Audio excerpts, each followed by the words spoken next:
دا قبر د وحشت کور دی، دا د وحدت کور دی، دا د تیارکی کور دی.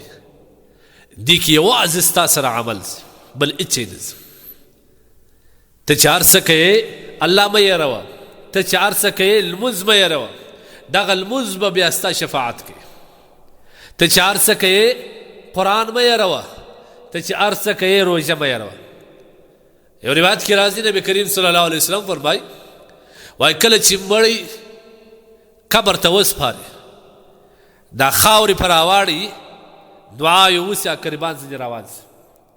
حدیث کې راځي نبی کریم صلی الله علیه وسلم فرمایي انه لا يسمع خفق نعاله چې دغه مړی د دې خپلو قریبانو د پښو کړپۍ اوري، د پښو کښارې اوري چې دی روان سي. بیا دی ډېر افسوس کړي چې زه به یوازې په وحشت کې پرېښودم، تاسو ولاړاست. ما درته وایي چې هغه قریبان چې تا ټول عمر د هغوی دپاره قربان کړی ډېر وفا دا چې ستا سره در کمه پرې راسي، بس خلاص. نو نبي علیه الصلاة والسلام فرمایي چې کله دی وسپارې خاورې په راواړي د خپلو د قریبانو د پښو کړپۍ اوري، نو سر ته یې لمونځ ودرېږي، راسته اوږې ته یې روژه ودرېږي، چپې اوږې ته یې زکات ودرېږي، او پښو ته یې هغه نیک کارونه چې احسان دی، وسیله رحمي ده، قرابت دی، د مسلمان سره ښېګڼه ده، هغه ودرېږي. نو بیا چې کله هغه فرشتې منکر او نکیر دا دوی فرشتې دي الله پیدا کړي دي، هغه چې دا څه رقم دي پر دې بحث نه کوو، دا بحث وږدي دي. دغه منکر او نکیر چې راسي د ده نه سوال کوي، لمونځ ورته وایې څوک یې؟ هغه وایي زه د ده څخه سوال کتاب کوم. هغه ورته وایي زما د طرف څه نه سې راکړلی، لیس لک من قبل المدخل، زما د طرف څخه نه سې راکړلی، پر اخوا ولاړ سه. بیا دی د راسته خوا ورته راسي دا فرشته حساب کتاب ورسره کوي، پوښتنه ځینې کوي. بیا هغه ورته وایي چې زما د طرف څه نه سې راکړلی. هغه وایي اول ته وایي ته څوک یې؟ وایي زه د ده لمونځ یم، په دنیا کې د زما حفاظت کړی دی، زه نن د ده حفاظت کوم. هغه راسته اړخ ته چې څوک ولاړ دی هغه ته وایي ته څوک یې؟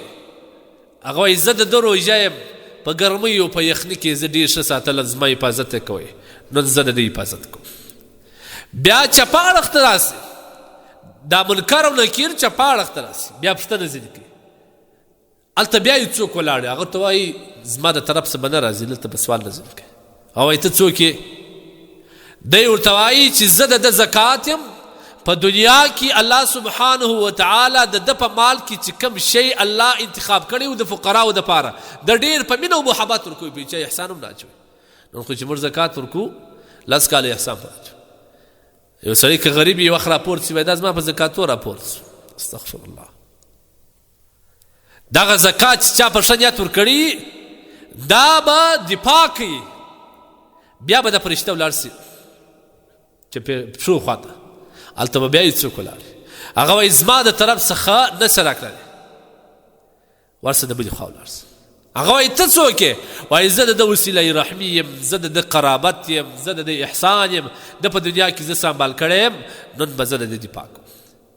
بیا به دا مړی وایي داسې راکښېني چې راکښېني د نبی کریم صلی الله علیه وسلم په باره کې ورته وایي ما تقول فی هذا الرجل الذي كان بعث فیکم.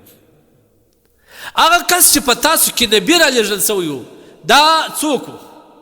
دی به ورته وایي چې هغه محمد صلی الله علیه وسلم نبي برحق و، د الله پیغام یې راوړی و، موږ ایمان راوړی و، موږ هغه پیغام قبول کړی. هغه ورته وایي رښتیا وایي، تا رښتیا دغسې کوم کړی. بیا الله سبحانه وتعالی د ده دپاره دا قبر مځکه پراخه کې پراخه کې پراخه کې پراخه کې څونه د ده سترګې لیدل کوي، څومره دیدار چې د ده سترګې کوي، څومره لیدل چې کوي غونې پراخ کړي. بیا د جنت یو کړکۍ پر خلاص کړي چې دا ستا ځای و، دا الله پاک جل جلاله ستا لپاره انتخاب کړی و، خو مبارک سي تا وګټي. بیا به الله پاک جل جلاله د لرې څخه د جهنم منظر ښکاره کړي او د ده ځای به ښکاره کړي. که خدای د خسته تبر بده کړلی وي دا سهال دی، دغه به دې ځای وی، دی به ډېر خوشحاله سي، ډېر غبطه به وکړي پر ځان باندې، خوشحاله به سي. او پاتې سو بد عمله سړی بد کرداره سړی کافر منافق سړی هغه د دې برعکس